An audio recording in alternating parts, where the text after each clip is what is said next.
Bienvenidos al canal A Luz das Escrituras. Antes de empezar, no olviden suscribirse y darle a me gusta para ayudar a difundir el mensaje. Comencemos nuestro viaje a través de las historias bíblicas.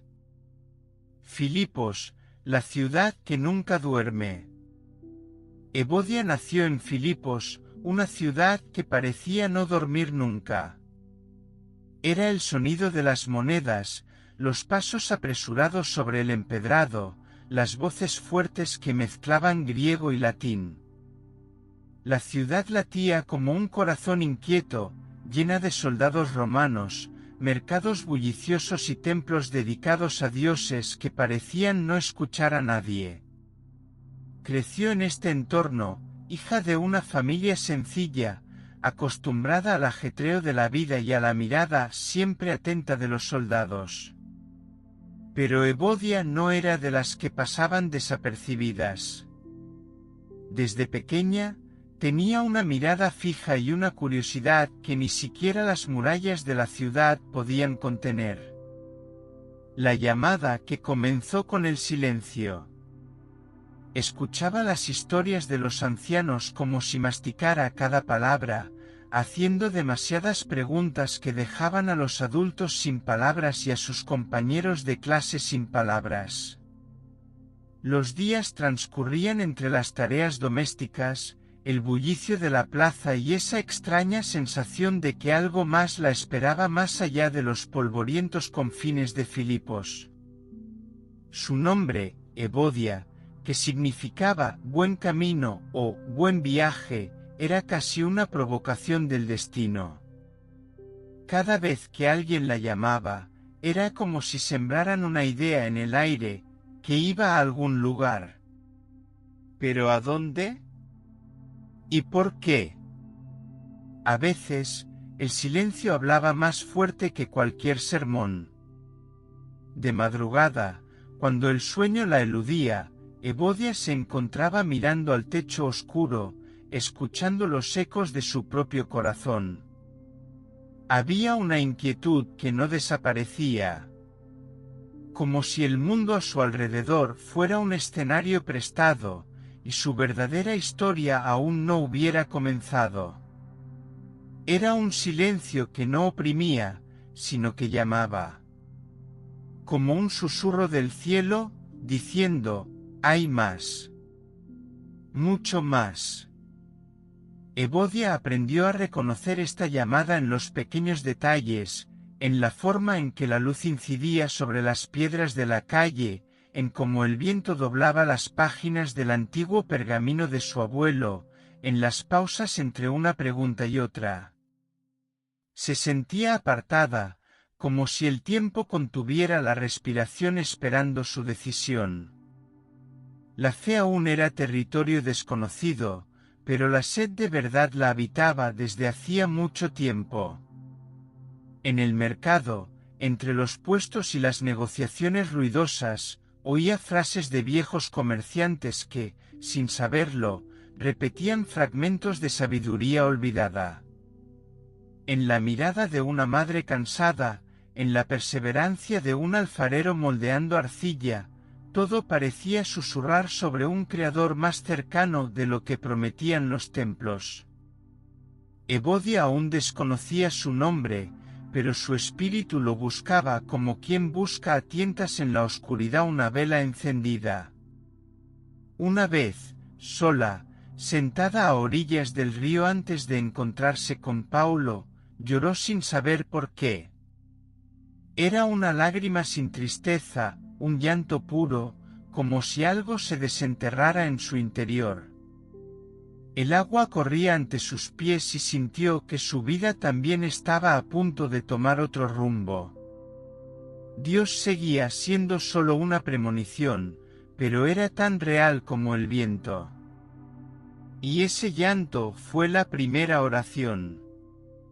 La llamada comenzó así, no con milagros, sino con preguntas que la mantenían despierta. No con un destello de luz en el cielo, sino con un ansia de significado que ni las tradiciones ni los dioses de piedra podían saciar. Era como si ya estuviera en el camino, aun sin conocer el destino. Y con cada silencio respondido, Evodia daba un paso más hacia el Dios que siempre la había llamado, paciente, invisible, pero irresistiblemente presente. Un encuentro junto al río. En su juventud, Evodia ya destacaba por pensar de forma diferente. No seguía las tradiciones por el simple hecho de seguirlas, ni rendía homenaje a ninguna estatua resplandeciente. Contemplaba los altares y sentía un vacío. Algo en su interior sabía que su fe exterior no era suficiente, como si el cielo estuviera esperando el momento oportuno para hablarle. Y así fue. Fue en uno de esos días comunes que alguien llegó a Filipos con un mensaje inusual. Un hombre cansado, con marcas en el cuerpo y fuego en la mirada, hablaba de un Dios que nadie veía, pero cuyo nombre conocía.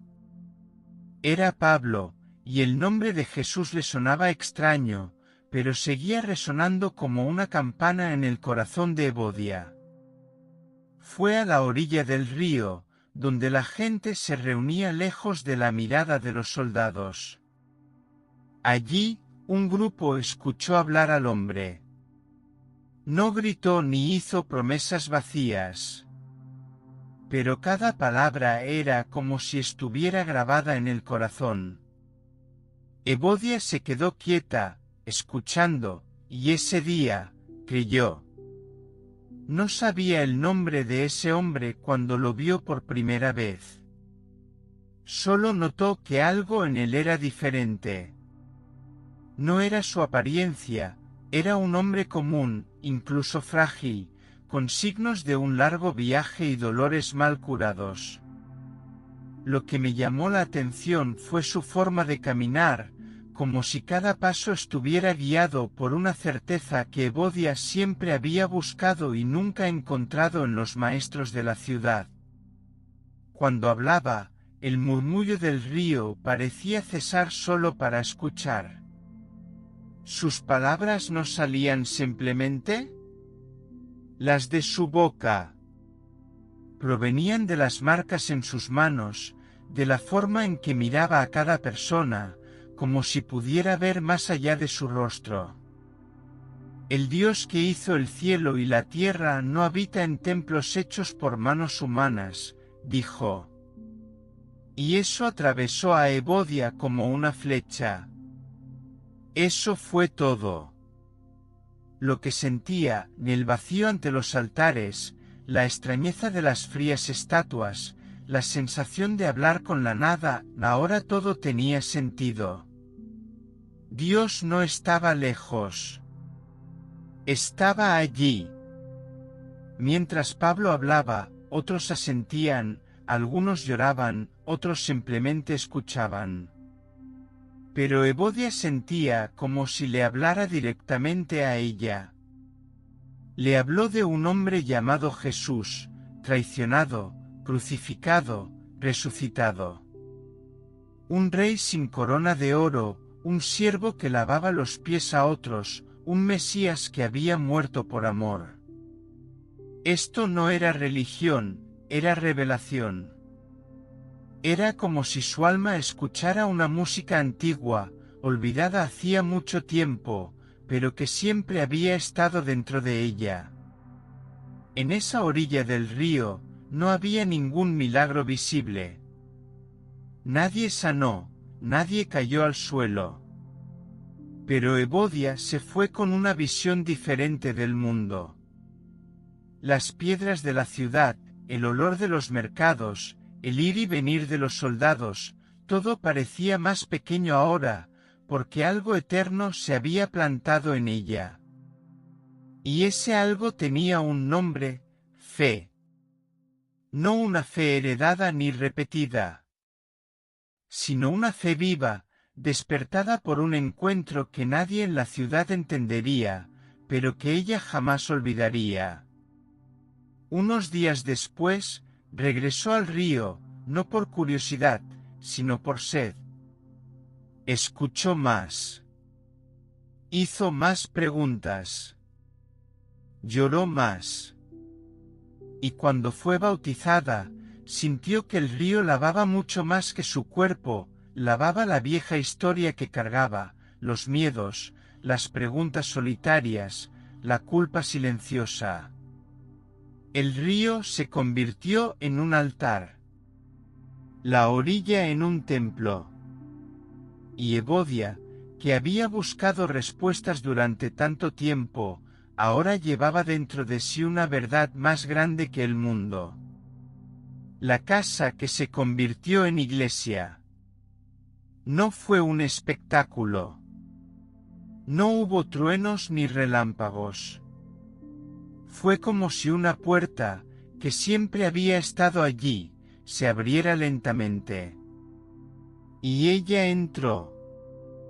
Desde ese momento, las riberas del río dejaron de ser un simple lugar de paso. Se convirtieron en un lugar de encuentro, un lugar de oración y cambio. Pronto, las reuniones también comenzaron a tener lugar en su casa. Una habitación sencilla, con el olor a pan recién hecho y el sonido de las oraciones mezclándose con el crepitar de la lámpara. Allí, la gente se reunía para escuchar sobre ese Cristo que liberaba sin cobrar, que acogía sin preguntar de dónde venía. Evodia lideraba sin darse cuenta. Con firmeza, sin ser dura. Con autoridad, sin alzar la voz. Lo que para muchos era rebeldía, para ella era obediencia. Después de todo, si Dios le había dado voz, ¿por qué callar? Dos mujeres, una misión. Entre los rostros que la acompañaban estaba Sintique. Otro nombre fuerte, otra presencia impactante. Juntas, caminaban, guiaban y enfrentaban. Sintique era estratégica, pensaba antes de cada paso. Evodia fue directa, al grano. Al principio, una complementaba a la otra. Pero donde hay pasión, a veces hay fricción. Las diferencias se empezaron a hacer ruido. Pequeños detalles se convirtieron en discusiones. Un silencio malinterpretado. Una mirada de reojo. Y de repente, se alzó un muro invisible entre ellas. Cuando la fe también duele. Aun divididas, siguieron sirviendo. Siguieron siendo un ejemplo. Pero por dentro había grietas. La tensión se extendió como el viento que arrastra brasas. La gente de fuera comentaba. Y desde Roma, Pablo se enteró. Encarcelado, pero atento, Pablo escribió una carta. En medio de tantos consejos, las mencionó a ambas, Evodia y Sintique. Por su nombre. Les pidió que pensaran de la misma manera. No eligió bando. Recordó lo que realmente importaba, el evangelio que ambas habían ayudado a anunciar. Una carta que era un espejo. La carta llegó. Doblada. Manchada por el tiempo y por las manos que la portaban. Evodia sostenía el pergamino como si sostuviera algo sagrado. La leyó. Y allí estaba su nombre, Evodia. No escondido, sino en el centro de una carta que todos leerían. Pablo no gritó. Pero la traspasó. Cerró los ojos. Recordó el río. El llamado. Las mariposas en el estómago cuando empezó a enseñar. Ahora era una referencia. y su nombre estaba en una lista que recorrería el mundo. La carta se convirtió en un espejo. Y al verse reflejada, comprendió, ya no podía ocultar el dolor bajo la alfombra de la fe. Liderando con el corazón roto. Liderar ahora era como caminar descalza sobre pedazos rotos. Tenía que sonreír mientras sangraba. Hablar de amor mientras luchaba por no estallar por dentro. La gente la buscaba en busca de orientación. Pero, ¿quién podría señalar el camino cuando era ella la que se sentía perdida? Evodia se enfrentaba a la encrucijada que todos los que sirven enfrentan un día, seguir amando a pesar de las heridas. Reconciliarse sin tener que ganar la discusión. Porque su nombre ahora estaba en la historia. Y la historia de Dios siempre involucra a personas imperfectas pero dispuestas. Aprendió que liderar no se trataba de tener todas las respuestas, sino de estar dispuesta a continuar, incluso con preguntas sin respuesta. Aprendió que a veces la fe no calma el mar, solo nos da el coraje para cruzarlo. Evodia observaba a las personas y veía los mismos conflictos en ellas, que ahora llevaba en el pecho. Y fue en este espejo donde encontró la fuerza para seguir amando, incluso cuando el amor dolía.